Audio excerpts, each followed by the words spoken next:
Saudara-saudara pendengar yang kami kasihi dimanapun Anda berada, Anda kembali bersama kami pada acara Telaga, Tegur Sapa Gembala Keluarga. Saya Gunawan Santoso bersama Ibu Idayanti Raharjo dari Lembaga Bina Keluarga Kristen telah siap menemani Anda dalam sebuah perbincangan dengan Bapak Pendeta Dr. Paul Gunadi.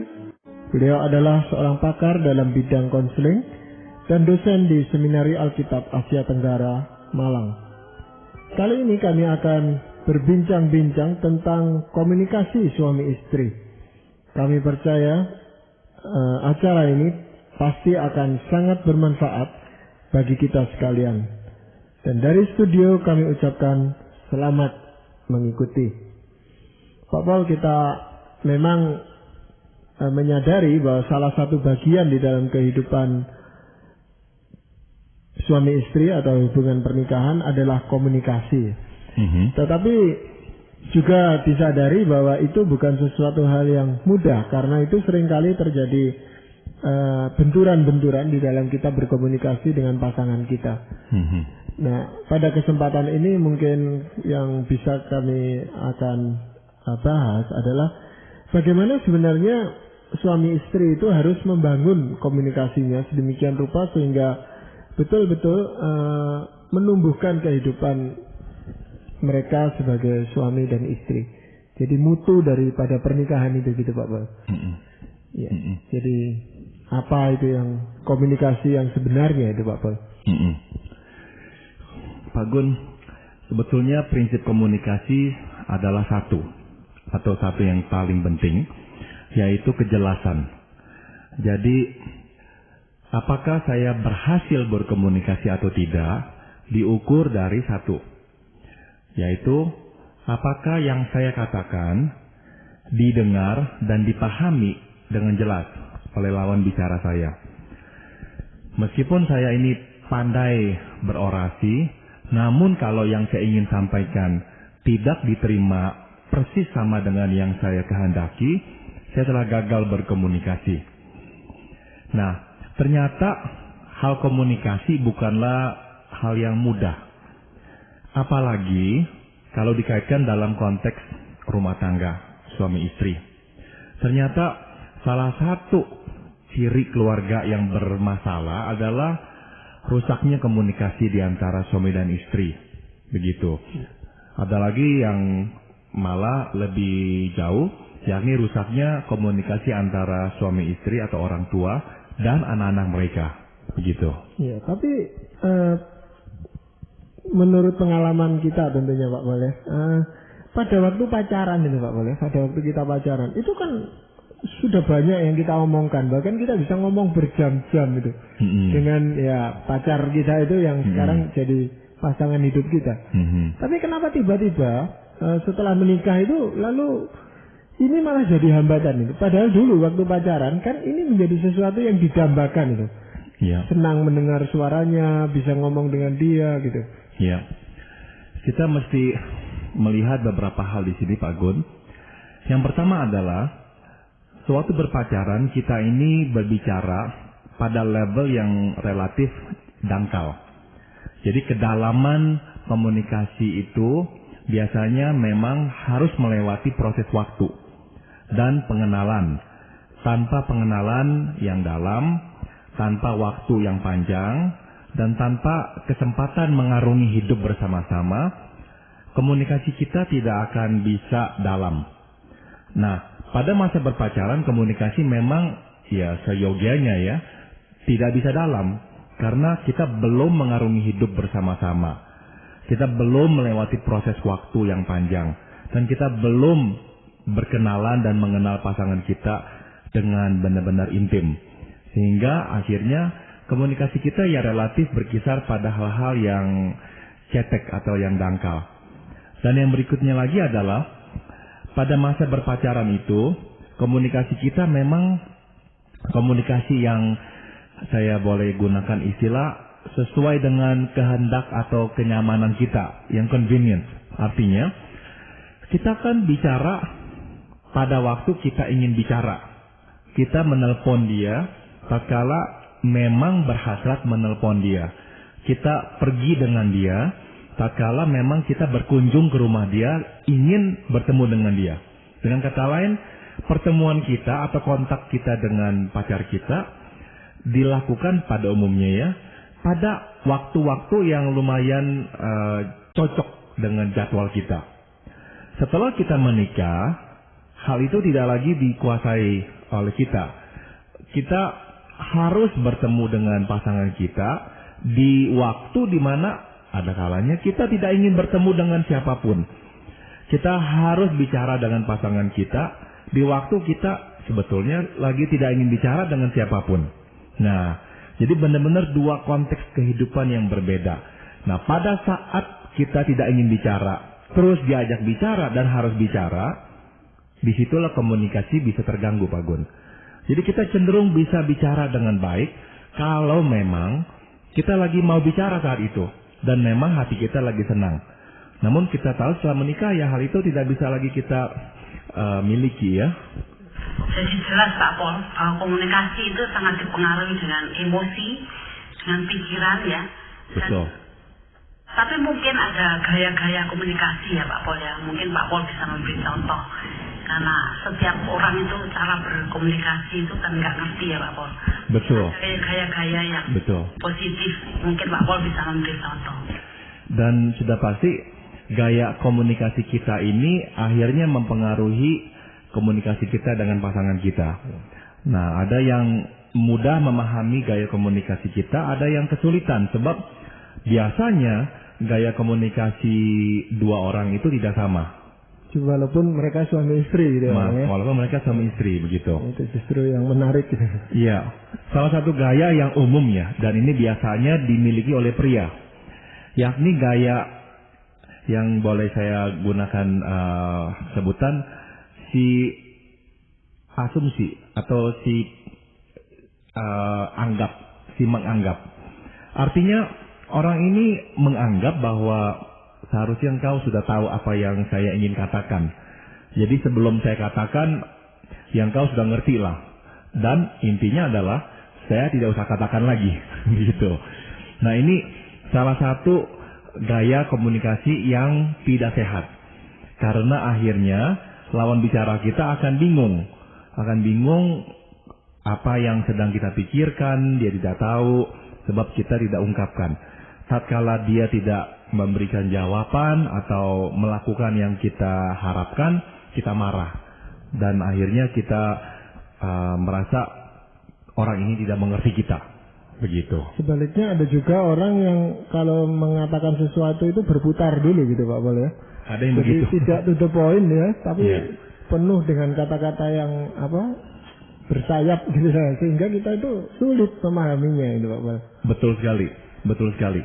Dan ini biasanya dipengaruhi oleh budaya, Pak Gun. Jadi memang ini gaya bicara yang bisa kita sebut gaya bicara putar-putar ya. Yakni memang sebelum menyampai atau tiba pada sasarannya, dia harus keliling kota dulu gitu. Baru ke sasarannya. Nah ini memang ya tidak salah, tergantung memang budaya tersebut. Dan apakah pasangan kita bisa memahami gaya bicara kita. Begitu. Faktor waktu Pak Pol, saya rasa itu juga menentukan ya. Kadang-kadang kami itu sebagai suami itu kalau lagi lelah lalu diajak bicara, padahal istri itu banyak sekali yang dibicarakan, mulai pagi sampai sore apa yang dia alami dia mau bicarakan. Nah itu seringkali ya kami tidak bisa menanggapi dengan sungguh-sungguh gitu Pak Pol. Tepat sekali Pak Gun. Saya masih ingat waktu kami belum lama menikah, saya mengalami gangguan juga dalam hal komunikasi dengan istri saya. Sejak saat itu saya masih ingat, istri saya cenderung bicara tentang problem, tentang apa yang terjadi di rumah itu tatkala saya baru pulang, waktu saya makan malam. Nah saya ini orang yang menikmati makan Pak Gun. Pak Gun mungkin bisa lihat dari tubuh saya. Nah saya kalau makan ingin menikmati makanan yang saya makan gitu. Saya orangnya begitu, nonton televisi ya saya ingin nonton televisi. Saya tidak bisa nonton televisi sekaligus berdiskusi tentang isi film itu, saya nggak bisa. Jadi saya satu gitu. Nah, lagi makan ya saya makan. Saya nggak suka lagi makan itu ngobrol tentang hal yang serius. Nah, yang terjadi adalah istri saya suka cerita tentang masalah yang terjadi hari itu. Nah, saya nggak bisa dengar. Dia memang senang menemani saya duduk di meja makan. Tapi akhirnya menjadi waktu yang tidak saya nikmati. Maka saya katakan kepada dia, ya lain kali jangan ngomong setelah atau lagi saat saya makan. Jadi akhirnya kami memutuskan waktu yang paling cocok untuk kami bicara hal yang serius adalah malam hari. Setelah semua tidur. Dan saya diberikan persiapan Pak Gun, yaitu istri saya beritahu saya, nanti malam ada waktu nggak saya ingin bicara sesuatu yang penting. Saya bilang ada. Nah, jadi saya sudah bisa antisipasi. Kalau saya sudah bilang ada dan saya bersedia, saya harus pegang itu janji. Jangan setelah malam saya langsung tidur. Nah, itu tidak baik ya, tidak etis. Nah, jadi siapkan waktu untuk bicara hal yang serius. Sebab waktu itu akan menjadi lebih produktif kita gunakan. Tapi bagaimana kalau hal-hal itu masalah-masalah ya dibilang serius ya memang serius. Tetapi rutin gitu Pak Paul, dari hari ke hari masalah-masalah di dalam rumah tangga itu yang dibicarakan.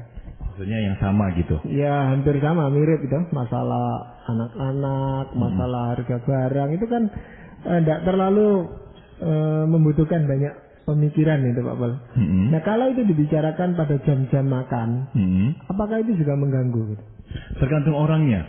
Jadi bagi saya cukup mengganggu gitu. Sebab bagi saya kalau saya lagi makan, saya ingin menikmati yang saya makan. Nggak bisa dicampur dengan memikirkan problem begitu Pak Gun. Nah, saya percaya ada orang-orang yang merasa tidak apa-apa. Dan dia bisa nikmati makan, sembari ngobrol tentang hal yang serius, yang mengganggu. Ya udah nggak apa-apa. Jadi tergantung. Apakah perlu Pak Paul seseorang itu mengomunikasikan secara utuh apa yang ada di dalam hatinya? Maksudnya, apakah perlu keterbukaan total gitu? Apapun yang dipikirkan dia katakan. Saya kira tidak ya. Jadi kita perlu bijaksana apa yang perlu kita sampaikan saat ini. Nah itu saya garis bawahi kata saat ini. Sebab tidak semua hal cocok disampaikan saat ini. Tidak semua hal. Itu satu prinsipnya. Prinsip kedua adalah kita tidak boleh berbohong untuk menutupi suatu hal yang memang telah terjadi. Jadi jangan kita ini menggunakan kebohongan untuk melindungi diri atau untuk menyelamatkan diri atau untuk memecahkan problem kita. Jadi itu prinsip kedua. Nah, jadi yang saya maksud, kalaupun kita tidak menceritakan, itu bukan berarti kita sedang mencoba menutupi suatu fakta dari pasangan kita atau sedang mencoba menyelamatkan diri. Atau kita berpikir dengan berbohong, kita akan memecahkan problem ini. Itu tidak boleh. Sebab memang Tuhan melarang kita untuk berbohong. Nah, kita tidak menyampaikan yang kita alami atau rasakan atau pikirkan semuanya kepada pasangan kita saat ini. Artinya adalah kita selalu menimbang apakah memang inilah waktu yang cocok untuk kita bicarakan hal ini. Apakah memang dia ini siap mendengar yang saya ingin katakan. Apakah ini untuk memuaskan hasrat saya saja dan saya tidak peduli dampaknya pada pasangan saya. Jadi dalam komunikasi kita perlu mempertimbangkan semua faktor-faktor itu. Sebab sekali lagi kita tidak hidup untuk diri kita. Jadi Tuhan pun meminta kita selalu menimbang orang lain pula. Jadi bertahap gitu ya Pak Paul ya? Iya, jadi bisa bertahap juga. Sesuai dengan keadaan ya Pak. Betul. Tapi ini bukannya kasus di mana misalnya nih ya Bu Ida terjadi perselingkuhan gitu. Dan misalkan seorang istri bertanya meminta pertanggungjawaban si suami yang telah berselingkuh. Nah di sini sudah pasti yang dituntut dan yang seharusnya dilakukan adalah keterbukaan total. Jadi tidak boleh si suami berkata saya akan ceritakan satu bagian. Mungkin 3 bulan lagi bagian yang lainnya, tidak bisa. Jadi untuk merestorasi, memulihkan hubungan yang telah putus atau telah retak itu karena perselingkuhan, si suami harus terbuka dengan total apa yang telah dia lakukan dan apa yang si istri ingin tanyakan dia mesti ceritakan. Sehingga si istri bisa mulai membangun rasa percayanya kembali. Begitu. Sebenarnya pokok-pokok pembicaraan apa itu yang bisa membangun kehidupan pernikahan kita gitu Pak Paul? Kan tidak semua pembicaraan ya, ada pembicaraan itu yang ya sekedar istilahnya basa-basi aja yang sambil lalu. Tetapi apakah ada pokok-pokok pembicaraan itu yang memang perlu untuk dibicarakan oleh suami istri? Saya kira tidak ada hukumnya atau aturannya berapa banyak atau hal-hal apa saja yang bisa dibicarakan. Saya kira berapa dalam dan luasnya percakapan itu akan dipengaruhi sekali oleh berapa dekatnya hubungan itu. Karena hubungan yang sangat akrab akan juga memperluas topik percakapan. Sehingga banyak hal yang bisa dibicarakan. Dan juga pengalaman hidup bersama itu juga penting dalam pembicaraan. Kalau si istri terputus dari si suami dalam pengalaman hidupnya, sebab suami bekerja dari pagi sampai malam, jarang cerita tentang pekerjaannya dengan si istri. Nah, si istri tidak membagi hidup dengan si suami, akibatnya tidak bisa berbicara secara luas juga. Jadi berapa banyak yang bisa dibicarakan dan berapa dalam tergantung pula pada dua hal itu, yaitu berapa dekatnya hubungan suami istri dan berapa seringnya mereka berbagi pengalaman hidup ini. Begitu. Nah, ini ada contoh ya Pak Pol. Seorang suami dan istri itu memang dekat ya. Pak, si suami ini sangat labil emosinya. Kemudian si istri itu di dalam mengkomunikasikan suatu masalah, dia tidak semuanya gitu ya. Apakah sisanya itu dianggap kebohongan Pak Pol? Tidak. Itu hikmat ya Bu Ida. Jadi kita tahu berapa banyak yang bisa diserap oleh si suami tanpa dia harus akhirnya goyang. Kalau dia memang beremosi tinggi, kita tahu kalau kita berikan 10 kilo, dia pasti akan marah, meledak dan sebagainya. Nah, jadi kita akan sampaikan 1 kilo, dan 1 kilo, perlahan-lahan. Dan mungkin itu juga adalah hal yang ideal dan diharapkan oleh si suami secara tidak langsung. Karena kalau dia serap semuanya, dia pun akan menderita. Dia pun tidak bisa menguasai dirinya. Dan mungkin dia akan menyesali juga, ya kenapa tadi saya bereaksi begitu keras. Jadi saya kira itu adalah aspek yang baik itu. Itu adalah kebijaksanaan dalam berkomunikasi. Jadi saya pikir itu baik, bukannya berbohong. Soalnya istri itu kadang-kadang punya perasaan, aduh, ada sebagian yang saya rahasiakan itu merasa dia itu punya kebohongan gitu. Tapi sehingga pada akhirnya nanti disampaikan, karena kalau prosesnya masalah itu sudah lama, dia bisa terima gitu loh Pak Pol. Tapi kalau pada waktu itu, dia pasti akan marah. Gitu. Betul. Tapi sekali lagi ya saya ingin garis bawahi, mungkin ada pendengar yang baru langsung mendengar percakapan kita sekarang ini, jadi jangan sampai salah sangka. Tidak diberitahukan dalam pengertian bukannya sedang menutupi fakta tentang diri kita. Misalkan kita telah berselingkuh, kita telah melakukan hal yang salah, dan kita tidak mau beritahu pasangan kita. Bukan itu sama sekali. Jadi ini adalah pembicaraan tentang hal-hal lain ya, misalnya soal urusan bisnis atau urusan anak atau dan sebagainya. Nah, kita tidak sampaikan dalam pengertian ya kita mau melihat waktunya kapan, kesiapan pasangan kita, begitu ya. Ya, seringkali yang menjadi masalah di dalam komunikasi atau salah pengertian itu sebenarnya justru hal-hal yang sepele gitu Pak Pol ya, kadang-kadang. Ya. Bukan hal-hal yang prinsip gitu. Ya. Nah itu kenapa gitu? Kalau sudah terjadi lalu kita pikir itu sebenarnya tadi kan sesuatu yang bisa dibicarakan atau selesaikan dengan baik. Cuman hal yang sepele, misalnya aja makanan yang terlalu asin atau terjatuh di tanah waktu makan dan sebagainya kan sepele, tapi kok itu jadi masalah besar gitu loh. Betul. Sedang hal-hal yang sebenarnya prinsip, ya, tidak pernah muncul ke permukaan gitu. Betul. Saya suka katakan bahwa kita jarang bertengkar mempeributkan siapa yang menjadi kepala negara Yugoslavia ya. Kita jarang diskusi soal itu. Yeah. kita ini sangat komunikasi kita ini dipengaruhi oleh beberapa faktor ya. Yang pertama adalah sangat dipengaruhi oleh apa yang terjadi sebelum terjalinnya kontak komunikasi itu. Misalnya, saya ini baru saja mengalami tekanan-tekanan di tempat kerja misalnya. Karena ide-ide saya tidak disambut. Saya kesal sekali. Kemudian saya pulang, terus saya cerita tentang hal lain kepada istri saya. Dan saya mengusulkan misalnya bagaimana kita ini merenovasi rumah. Sebab makin rasanya kecil rumah ini dengan bertambahnya usia anak-anak. Istri misalnya berkata, bagaimana kita tunggu dulu dah, nanti kita lihat lagi beberapa bulan apakah memang perlu bikin kamar ini atau apa. Nah, tiba-tiba saya marah. Kenapa saya marah? Sebab saya ini langsung menggolongkan istri saya sama dengan orang-orang tadi di tempat kerja yang menghalangi saya. Saya ini merasa terhalang tadi. Diri saya itu merasa tergunting tadi. Karena yang saya usulkan tidak diterima.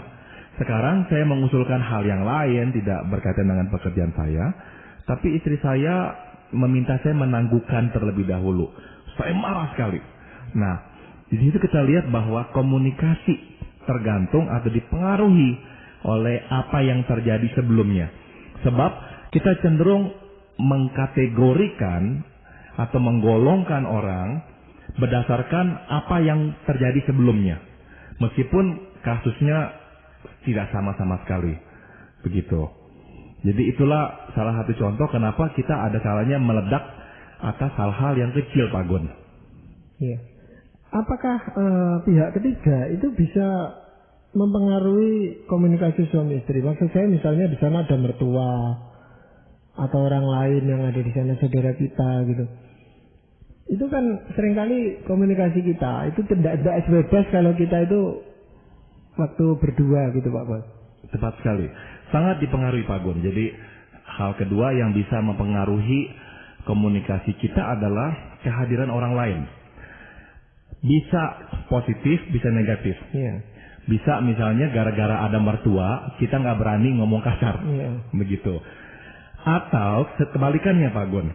Gara-gara ada mertua, kita sebetulnya ingin mengekspresikan kedongkolan kita pada mertua. Tidak bisa. Nah akhirnya yang kita jadikan sasaran adalah pasangan kita. Kita marah pada pasangan kita. Dengan harapan si mertua juga ikut marah. Si mertua juga ikut tertembak. Begitu. Jadi seringkali kehadiran orang ketiga memang mempengaruhi komunikasi kita. Betul itu. Apakah ada hal lain Pak Bal yang bisa diupayakan oleh suami istri itu supaya komunikasi itu bertambah baik dari hari ke hari? Ada Pak Gun. Jadi komunikasi juga sangat dipengaruhi oleh rasa percaya kita pada pasangan. Apakah kita bisa percaya bahwa waktu pasangan kita bilang A, memang A lah yang dia ingin sampaikan. Kalau sudah ada kecurigaan, engkau bicara A karena engkau ingin mendapatkan B, nah itu berarti masalahnya bukan lagi di komunikasi. Namun sudah menyangkut masalah kepercayaan. Dan ini adalah hal yang lebih serius. Berarti kita tidak lagi bisa percaya pada kemurnian, kejujuran, atau motivasi pasangan kita. Kalau ini terjadi, memang kita harus kembali kepada hal-hal yang lebih mendasar. Apa yang telah terjadi dalam hubungan kita, sehingga kita tidak lagi bisa percaya pada pasangan kita ini. Apakah kita pernah merasa tertipu? Ada kalanya kita akhirnya sangat berjaga-jaga sewaktu pasangan kita berkata-kata. Karena kita takut terjebak. Kita takut mengeluarkan janji, sebab janji kita itu bisa dipegang. Atau kita takut ceritakan kelemahan kita. Kalau ini adalah kelemahan. Sebabnya adalah kelemahan ini bisa dipegangnya untuk menyerang kita kembali. Jadi komunikasi sangat dipengaruhi oleh rasa percaya. Berbahagialah pernikahan yang memiliki rasa percaya yang kuat. Kalau itu tidak ada, biasanya hal berikutnya yang akan rontok adalah komunikasi antara dua orang itu. Iya.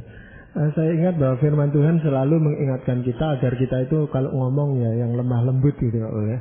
Betul. Menahan amarah dan sebagainya gitu. Betul. Nah itu kaitannya dengan kehidupan kerohanian kita gitu Pak Pol. Tepat sekali Pak Gun. Sebab orang cenderung lebih bisa mendengar perkataan lemah lembut daripada perkataan kasar. Perkataan kasar meskipun dikatakan saya jujur ngomong apa adanya, tapi kalau kasar tetap akan mengurangi keefektifan komunikasi itu. Iya, jadi dalam hal ini bukan isinya, ya isinya tetap penting gitu Pak. Tapi gaya dia menyampaikan itu juga penting gitu Pak. Tepat sekali Pak Gun, tepat sekali. Dan juga komunikasi ya Pak Gun sangat dipengaruhi oleh pandangan kita tentang orang lain. Jadi kita sebetulnya berkomunikasi sesuai dengan gambar dalam kepala kita. Siapa orang itu? Misalkan contoh, kita bicara dengan orang yang kita anggap kasar. Nah, kita tiba-tiba sudah mulai mengubah pola pikir kita. Kita harus bicara dengan kasar juga kepada dia. Sebab dengan cara itulah baru dia mengerti. Kalau kita bicara dengan orang yang kita anggap halus sekali. Nah, tiba-tiba kita mengubah gaya bicara kita dengan lebih halus agar dia jangan sampai tersinggung. Jadi tergantung pada persepsi atau pandangan atau penilaian kita terhadap lawan bicara itu. Nah, dalam konteks suami istri, siapa istri atau suami kita menurut kita itu akan mempengaruhi bagaimana kita berkomunikasi dengan dia. Salah satu unsurnya adalah yang kita sering bicarakan, respect. Kalau kita menilai dia dengan penuh respect, otomatis komunikasi kita juga akan lebih berhati-hati gitu. Kita tidak sembarangan ngomong. Kita tidak sembarangan mengeluarkan perasaan kita. Karena kita mau mengindahkan perasaannya dia. Tapi kalau respect itu sudah hilang, otomatis penilaian kita terhadap orang tersebut negatif. Nah, sewaktu penilaian kita negatif, komunikasi kita akan diisi dengan hal-hal yang negatif pula. Begitu. Ya. Jadi sesuatu hal yang memang tidak mudah, tetapi saya rasa kita perlu terus-menerus belajar ya Pak Pol dalam hal berkomunikasi. Betul Pak Gun. Apakah ada bagian dari firman Tuhan yang ingin Pak Pol sampaikan?